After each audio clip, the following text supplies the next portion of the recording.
Heyo, Cherry here, and welcome back to my channel. Today I'm going to be doing a sort of emoji design challenge where I take 3 random emojis and turn them into a character design. This is one of my favorite character design challenges out there. I do it all the time. It's really easy to ask my Tumblr followers to just send me 3 random emojis and then just make something out of it.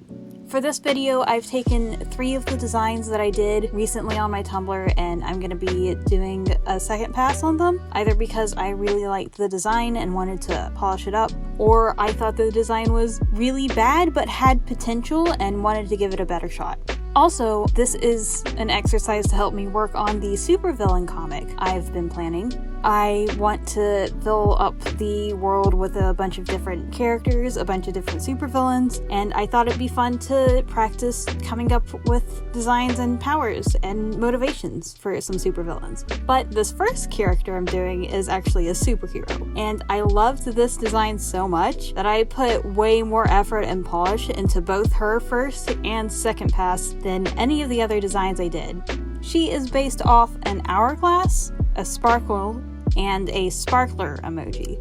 But on my phone, when I first got this set of emojis, I thought it was a firework emoji. The sparkler emoji is the firework emoji on my phone, so I got super confused. And I ended up just... Usually for these, I take like a screenshot of the emojis I'm using and I reference it on the image itself that I'm drawing. I didn't do that this time, I just looked at my phone. So there isn't like any emoji in the corner like I normally do.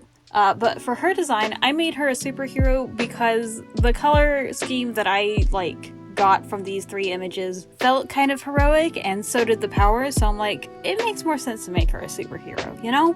I went with like a white and gold color scheme for the most part with some blue accents because I got just a very space-time sort of powers. The hourglass obviously made me think of time control, and the sparkles made me think of stars, so it's like, oh, okay, like space powers. So having powers over space-time itself. In that vein, I kind of wanted her super suit to sort of look like a spacesuit, but specifically the sort of things that are kind of, I don't know, old 70s inspired sci-fi. I didn't actually pull up any refs, I just went like based off my imagination, which, you know, I think it turned out great this time. But that's what I was thinking about when I was making this. I also wanted to turn the explosion into like a big ol' afro, which is why I made her black. I just think it's a cool look. I just think they look neat. But yeah, no, I just put her in pretty much the first thing that came to my mind. I tried to make sure that the gold accents weren't too overwhelming and sort of led up to her face. It had the most contrast of color in her face, and I made that gem on her chest. The idea is that it looks like there's a whole galaxy in there, like when she moves around, the stars in her stone don't move around, so it looks like there's more in there. And yeah, I did like a little background for it. I put some fun stars on her in places because I found a cool brush, and yeah, that's how she turned out. For her second pass, I really did like the design I came up with her originally, but there were some tweaks I wanted to make. I wanted to bring a couple more spots of blue in places, just so it wasn't just like this one spot of blue. I tried to give her like a cool white to go with it, but I don't think it worked very well, so I just made it like a pure white with some gradients so you could see the star patterns on her arms and legs. I changed up the shoes a little bit. Instead of it just being wedges, it's got like the impression of sandals, and which I could put that sort of circular pattern on to imitate the stone on her chest. I also gave her like a little belt. The gold stripe down her front on her leotard, it's not a zipper, but it is meant to look like a zipper, and it felt kind of weird having the zipper go all the way down to her crotch, so I figured I'd just slap a little belt on there so it looks, you know, it makes a little bit more sense visually. I also experimented with giving her a little skirt. I didn't really like it. I ditched the skirt, but I did keep the cape. I forgot about it. I also forgot about drawing her domino mask on her first pass while I was recording. I added it in after, and I almost forgot her cape, but I think the cape just looks really nice. I think it's very cute. I also gave her, instead of those bright yellow eyes, I gave her blue eyes with like white pupils. The idea I had was to sort of make it a continuation of the galaxy inside of her stone, but the pupils ended up being really big, so I just made it colored like that. As for her power set, that her power set didn't change between passes, so I figured I'd go ahead and talk about it now. Like I said earlier, she does have powers over space-time, but to sort of pull back the power set from being like super powerful, I'm saying she got her powers from the universe, kind of. The idea is that there's this sort of entity that's just the fabric of the universe as a person, and that person wants to experience as many aspects of life as possible, so it gives different living creatures across all corners of the universe powers in exchange for being able to experience what they do. Some of these people are going to be evil, some of these people are going to be good.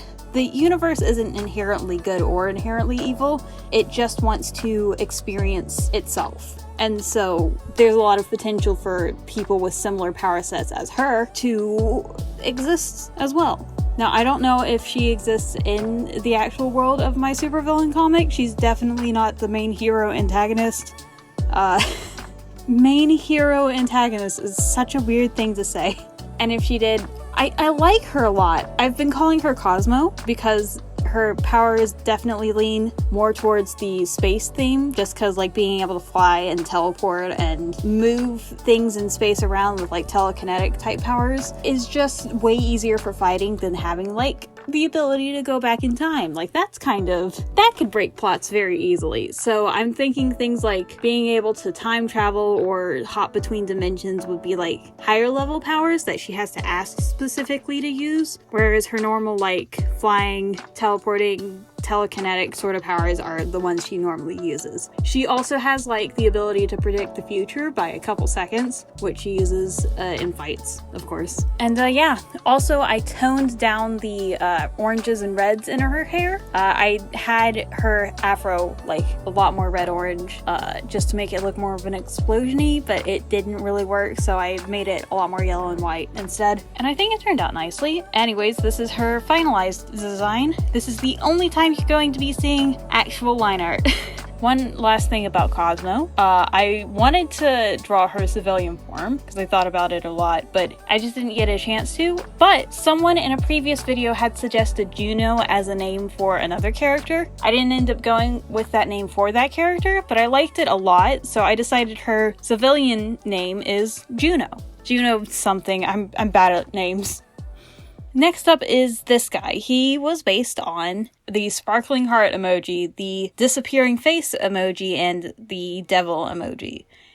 I did him so dirty on my first pass. See, I had no idea what I was doing with this. Like, I had half of an idea, and I didn't like that idea. And so I ended up just, like, exploring different options, and I eventually realized that, hey, this is a demon. I could just put him in a suit and call it a day.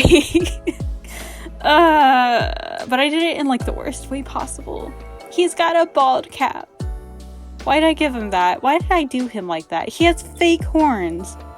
And he's got a pink and purple suit on. Why did I do it like this? Like, it's such a cool concept, honestly, because I gave him the ability to appear and disappear, you know, invisibility, like that disappearing face emoji, obviously. And then I can easily see him using it as an intimidation tactic while trying to make, like, some deal with someone. Like, he's clearly, like, a mafia boss or something. Like, he's clearly high up in the food chain and able to intimidate people just by being in their presence. And I drew him I did him so dirty. I did him so dirty. So I had to redesign him. I didn't have a choice. There was so much potential in this design, and I did it so badly. So for my second pass, I changed up some details. Instead of the demon motif being like a costume he wears, I just decided he's a demon now. Did I forget to draw his tail? Yes, but I don't think that's a big deal. I'm gonna have to touch him up anyway. I changed up a lot of details. Instead of the pink and purple suit, I just gave him a straight up red suit. Originally, I intended to have like some yellow accents, like the yellow sparkles and the sparkling heart. I didn't do it super well, so this time I was just like, okay, yellow eyes, yellow tie, that's it, that's all we need. And instead of having him disappearing, I decided he could turn into smoke, become intangible, and easily mobile. And it sort of, I feel like it also makes him a lot more intimidating because you literally can't hit him at all. If you try to, he will just go up in smoke and then appear behind you or something. And again, of course, he's like some kind of mafia boss. He's the big guy. He's the man in charge, and you don't want to piss him off. And he's very, very easy to piss off because he's, you know, the big guy in charge. I think this design looks really good. It works way better. I love the horns, but I think he turned out way better on a second pass. Oh, as for a backstory, I guess I forgot to mention this. I figure he probably wasn't actually always a demon. He was just like a mafia boss who was interested in giving himself superpowers via science, and he accidentally managed to turn himself into a devil-looking guy while giving himself superpowers, and he's like just kind of rolling with it now. I'm calling him Mr. Morningstar because Lucifer, I'm pretty sure it means Morningstar or something similar. It's a big old devil reference. The third one I'm doing for this video, I'm just gonna go ahead and say his name is Jawbreaker Jack because I forgot to tell people these characters' names the first time around. This is Jawbreaker Jack. He's based off a jack-o'-lantern, fire emoji, and that one gay nail polish emoji. I had the opposite problem with Jack here than I did with Mr. Morningstar, in that I had a lot of ideas for him, but all of them were really derivative. I mean, really, I look at those emojis and I think like Jack Skellington, right? I think Headless Horseman. If I try to make it super villainy, I'm like, oh, fire jack-o'-lantern pumpkin bombs? That's literally just the Green Goblin. So I'm like, I have no idea what to do here. Eventually I had to sit down and just accept that it was gonna look derivative and just start throwing ideas on the page. And so I drew a singular pumpkin bomb and I went, oh, that kind of looks like a chain chomp actually. And it doesn't really, but like it kind of. And then I got the idea for this guy. So here he is. He's not like finished drawing. I don't know why he said that. I decided to give him very stripy clothing just to evoke the sort of Tim Burton style, with his main color palette being like orange and black for Halloween themed stuff. And I tried to give him like fiery looking hair. I also wanted to give him like fangs, but I forgot to draw the rest of his teeth, so it just looks like he only has 2 teeth, which was a mistake I didn't mean to make. In general, like I gave him more of like a normal looking outfit, but I think it just fits with his character kind of nicely because the concept I have for him is like a kid who never grew up, and he's pretty much just like a brat who always gets what he wants and gets mad and tries to hurt people if they don't give him what he wants. This was the first pass. The second pass wasn't really all that different. I did a lot better with his face. I actually made his hair kind of readable. I had a lot of trouble coming up with a pose for this because he's just such like a wild character. He's really fun. I like him a lot. But I don't know enough about him to know how to pose him. I ended up giving him like something that, it's not a JoJo pose, but I was thinking about JoJo poses when I drew this. I also wanted to change up his outfit a little bit because I didn't really like the socks and shoes combo, and then I just went straight back to the same socks and shoes combo. I also gave him like a little pumpkin mask that I'm probably gonna have to polish up, but I like it. The general idea for Jawbreaker Jack is that he is a kid who never grew up. So he's like wearing kind of childish looking clothes with the overalls and stuff, but also it's sort of meant to be kind of a costume. Because, you know, like scarecrows wear that sort of stuff. I probably could have. I kind of want to do like more passes on this guy. See if I can explore more of like costumey things, make him look more like a scarecrow or a farmer or something.